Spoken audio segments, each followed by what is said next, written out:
என்னங்க குடும்பம் இது? இந்த குடும்பத்தை நம்பி நிறைய நம்பிக்கையில் ஏகப்பட்ட பேர் அவ்வளோ வியூஸுங்க, அவ்வளோ பேர் பார்க்குறாங்க, அவ்வளோ பேர் உண்மை நினச்சி கமெண்ட் பண்ணிக்கிட்டு இருக்காங்க. இதெல்லாம் வந்து ஒரு நாடகம்னு தெரியாமல் நானே எவ்வளோ நாள் வீடியோ பார்த்துட்டு இருக்கேன் தெரியுமா? இப்போ பார்த்தீங்கன்னாக்கா இப்போ அங்கே அவங்கள விட்டுட்டு இந்த பிள்ளை என்னாச்சுனாக்கா அம்மா கிட்ட வந்துருச்சு. அம்மா கிட்ட வந்து இப்போ பயங்கரமாக க்ளோஸ் ஆகிற மாதிரி வீடியோ போடுறாங்க. இப்போ பிரக்யா வந்துருச்சுன்னா பிரக்யா அப்பாவும் சேர்ந்து வந்துட்டாரு. அப்பாவுக்கும் அம்மாவுக்கும் பிரச்சனை. ஏங்க இந்த பிரச்சனைகளை பார்த்து நாங்களும் உண்மைன்னு இப்படி கண்ணு குருடாக இருந்து பார்த்துட்டு நம்பிட்டு இருந்திருப்போமேங்க. ஆனால் நீங்கள் சப்ஸ்கிரைப்னு சொல்லிட்டு இதெல்லாம் பார்க்குறீங்க பார்த்தீங்களா? உங்களை சொல்லணும் தயவு செஞ்சு. ஏன்னா நானும் ஒரு ஆள் பார்த்துருக்கேன். ஆனால் இப்போ தான் தெரியுது தயவு செஞ்சு அது கண்டென்ட் அப்படின்னு. அந்த பொண்ணு வீடியோ, அந்த வீடியோ, அந்த பையன் வீடியோ, அவங்க அம்மா வீடியோ, கடைசியில் பார்த்தா ஃபேமிலியே சேர்ந்து போடுற நாடக வீடியோ, இதெல்லாம் உட்காந்து நானும் இது ஒரு கண்டென்ட் தெரியாமல் உட்காந்து அவங்க பண்ணுற ஃபீலிங்ஸ்லாம் பார்த்துட்டு நானும் கவலைப்பட்டுட்டு எவ்வளோ வீடியோ பார்த்துருக்கேன். ஐயோ இங்க படுத்துற நிமிஷம்னால தாங்க முடியலையே. யாரை பற்றி பேசுறீங்க தானே நினைக்கிறீங்க? நம்ம பிரக்யா குடும்பம் தாங்க. ஊருக்கே தெரியுமா? ஊருக்கு என்ன உலகத்துக்கே தெரிஞ்சது தானே பிரக்யா குடும்பம் பற்றி. கடைசியில் இதெல்லாம் ஒரு கண்டென்ட்டுக்காக தான் இவங்க போட்டிருக்காங்கன்னு இப்போ தெரியும் போது ஒரு வியூஸுக்காக என்ன இப்படி இல்லாமல் பண்ணுவாங்க? இப்பெல்லாம் நேர்மையாக யூடியூப்ல வீடியோ போட்டால் யாருங்க பார்க்குறா? அழகா ட்ரெஸ் பண்ணி இந்த மாதிரிலாம் ஷார்ட் போட்டு இந்த மாதிரிலாம் அருமையாக வீடியோ போட்டால் யார் பார்க்குறா? யாரும் பார்க்கறது கிடையாது. அரைகுறையாக வீடியோ பார்த்துக்கிட்டு தேவையில்லாத போய் சொல்லிட்டு உருட்டிக்கிட்டு இருக்கிறவங்களுக்கு தான் வியூஸ் நல்லா போகுது.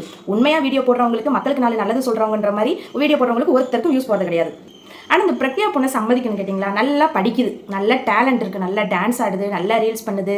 ரீல்ஸ் பண்ணுற எல்லாருக்குமே வந்து டேலண்ட் இருக்குன்னு கேட்டிங்கனாக்கா அதுவும் ஒரு திறமை தான் வச்சுக்கோங்க. அதுக்கு இடையில படிப்பு அந்த பிள்ளை விடலையில நல்லா படிக்குதுல, அது ஒரு நல்ல விஷயம். ஆனால் வந்து அதெல்லாம் வச்சுக்கிட்டு குடும்பத்துக்குள்ளேயே ஒரு பிரச்சனையை கிளப்பி குடும்பத்துக்குள்ளேயே ஒரு கண்டென்ட் இவங்க என்ன யோசிச்சுட்டாங்கன்னா, இப்போ வந்து பிரச்சனை வந்து எல்லாம் தனித்தனியாக போன மாதிரி உண்மையாலுமே காட்டிக்கலாம்னு நினச்சிட்டாங்க. உண்மையாலுமே காட்டினாதான் ஏன் நாளைக்கு வந்து சப்ஸ்கிரைபர் வந்து கீழே வந்து வீடியோஸ் வந்து கேள்வி கேட்கக்கூடாதா? கேள்வி கேட்டாங்க அப்படின்னாக்கா நம்ம வந்து ப்ரூவ் பண்ணணும் இல்லையா? அப்போ வந்து ஆதாரம் கண்டிப்பாக காட்டணும் அப்படிங்கிறதுக்காகவே தனித்தனியாக இருக்க ஆரம்பிச்சிட்டாங்கன்னு நினைக்கிறேன். மருமக என்னடா மாமியார் மேலே பழிய போடுது, மாமியார் என்னடா மருமக மேலே பழிய போடுறாங்க, மகன் என்னடா அம்மா மேலே பழிய போடுறான், அம்மா என்னடா கதறி அழுது பையன் மேலே பழிய போடுறாங்க. பொண்ணை கூட்டு அந்த அளவுக்கு பயங்கர சந்தோஷமா இருக்கு. கடைசியில் இந்த பிரக்யா பொண்ணு பார்த்தாக்கா அண்ணன் அண்ணி கூட போய் இருந்துச்சு, பிரகன் கூட போய் இருந்துச்சு. அவங்க ரெண்டு பேர்த்து கூட பேசாமல் கொஞ்ச நாள் இருந்துச்சு, பயங்கர சண்டையோட இருந்துச்சு. இப்போ என்னமோ அண்ணன் அண்ணி கூட போய் இடையில போயிட்டு பயங்கர அவங்க அண்ணி இதுவும் பயங்கர க்ளோஸ் ஆகி வீடியோ போட்டாங்க. அந்த அம்மா வீடியோஸ் கீழே வந்து சப்ஸ்கிரைபர் வந்து கேட்குறாங்க, வியூவர்ஸ் வந்து கேட்குறாங்க, இப்போ எப்படி நீங்கள் வந்து சமாதானம் ஆனீங்கன்னு கேட்குறாங்க. அதுக்கு அந்த அம்மா பதில் சொல்கிறாங்க, இதெல்லாம் சொன்னால் உங்களுக்கு புரியாது, நாங்கள் எப்படி சேர்ந்தோன்னு சொன்னால் புரியாது அப்படின்னாங்க. அது எப்படிங்க புரியாமல் இருக்கும்? இவ்வளோ தூரம் உங்கள் பிரச்சனையெல்லாம் பார்த்து இவ்வளோ சண்டையை பார்த்து நாங்களாம் வந்திருக்கோம், இதெல்லாம் எங்களுக்கு புரிஞ்சிச்சு. ஆனால் நீங்கள் இதை சொல்லும் போது இது எங்களுக்கு புரியாமல் போயிருமா? அந்த அளவுக்கு அங்கே நாங்களாம் முட்டாளாக இருக்கோம். வியூஸ் போகணும்னா குடும்ப பிரச்சனையை கொண்டு வந்து பப்ளிக்கில் சொல்லணும் போல. ஆனால் இந்த குடும்பம் போடுற நாடகம் இருக்குது பார்த்தீங்களா? அம்மாவை வந்து ஒரு குடும்பமே சேர்ந்து தனியாக தள்ளிட்டாங்கன்னு ஒரு கண்டென்ட்டை வந்து போட்டு விட்டாங்க. ஆனால் இவங்களுக்குள்ள உண்மையாலுமே பிரச்சனை இருக்குது அப்படின்னா அதாவது சொந்தமாக அவங்களே பேசி முடிச்சிருக்கலாம். ஆனால் அந்த பப்ளிக்கில் கொண்டு வந்து வீடியோவாக நீங்கள் போட்டாங்க பார்த்தீங்களா? அதுலேருந்தே தெரியுது அது கண்டென்ட். ஏன்னா அந்த பிரச்சனையை போட்டால் மட்டும்தான் வியூஸ் வந்து அந்த அளவுக்கு போகுது. அப்படிங்கும் போது நம்ம வந்து கண்டென்ட் ஆக்கி அதையும் போடக்கூடாது அப்படின்னு நினச்சி தான் போட்டிருக்காங்க இவ்வளோ நாளாக. அதனால தான் அவங்களுக்கு அவ்வளோ வியூஸ். இல்லைன்னா அதை வச்சு ஏன் பணம் பார்க்க போகிறாங்க? இத்தனை வருஷமா இவ்வளோ நாள் ஒரே வீடியோ பயங்கர பிரச்சனை பயங்கர சண்டைன்னு வீடியோ போட்ட குடும்பம் இப்போ என்னதான் வீடு பால் காய்ச்சி அப்படின்னு சொல்லிட்டு மகளை கூப்பிட்டு அந்த அளவுக்கு நெருக்கமாகி எவ்வளோ வீடியோ போட்டுட்டு இருக்காங்க. அப்போ இவ்வளோ நாள் போட்டதெல்லாம் என்ன பொய்யா? அதுதாங்க புரியலை. ஏன்னா மக வந்து அப்படி பண்ணிச்சு, இப்படி பேசிச்சு. இந்த அம்மாலாம் அவங்க வீட்டுக்கு போனால் வீட்டுக்கு கேட்டே வந்து திறக்கல, நாய் மாதிரி வெளியிலேயே நின்று கேட்ட பிடிச்சி கத்தரி அழுது கண்ணீர் வடிச்சு அவ்வளோ வீடியோ போட்டாங்க. அந்த அவ்வளோ எமோஷனில் அவ்வளோ கத்தி வீடியோ எடுக்கும் போது அந்த கேமராமேன் ஒருத்தர் கூடயே இந்த வீடியோ எடுத்தார் பார்த்தீங்களா? அது யாராக இருக்கும்? அவர் வீட்டுக்காராக கூட இருக்கலாம். இதில் வேற அந்த அம்மாவுக்குள்ள பிரக்யா அம்மாவுக்குள்ள அம்மா வேற, ஒருவேளை அவங்க வீடியோ எடுப்பாங்களோ என்னமோ. அதாவது இந்த ஃபேமிலியெல்லாம் ஒன்று சேர்ந்து உண்மையாகவே சந்தோஷமாக இருந்து வீடியோ போட்டாக்க வியூஸ் அந்த அளவுக்கு போகாதுன்னு நினைக்கிறேன். அதனால தான் பிரச்சனை சண்டைன்னு நினச்சிட்டு இப்படி வீடியோ போடுறான்னு நினைக்கிறேன். அப்படி தானே வியூஸ் வந்து பயங்கரமாக போயிட்டுருக்கு. உங்கள் வீடியோஸை நாங்கள் போடும்போதெல்லாம் அழுது சண்டைன்னு சொல்லிட்டு இதெல்லாம் வெக்கமே இல்லாமல் போயிட்டு பேட்டி வேற கொடுக்குறீங்க.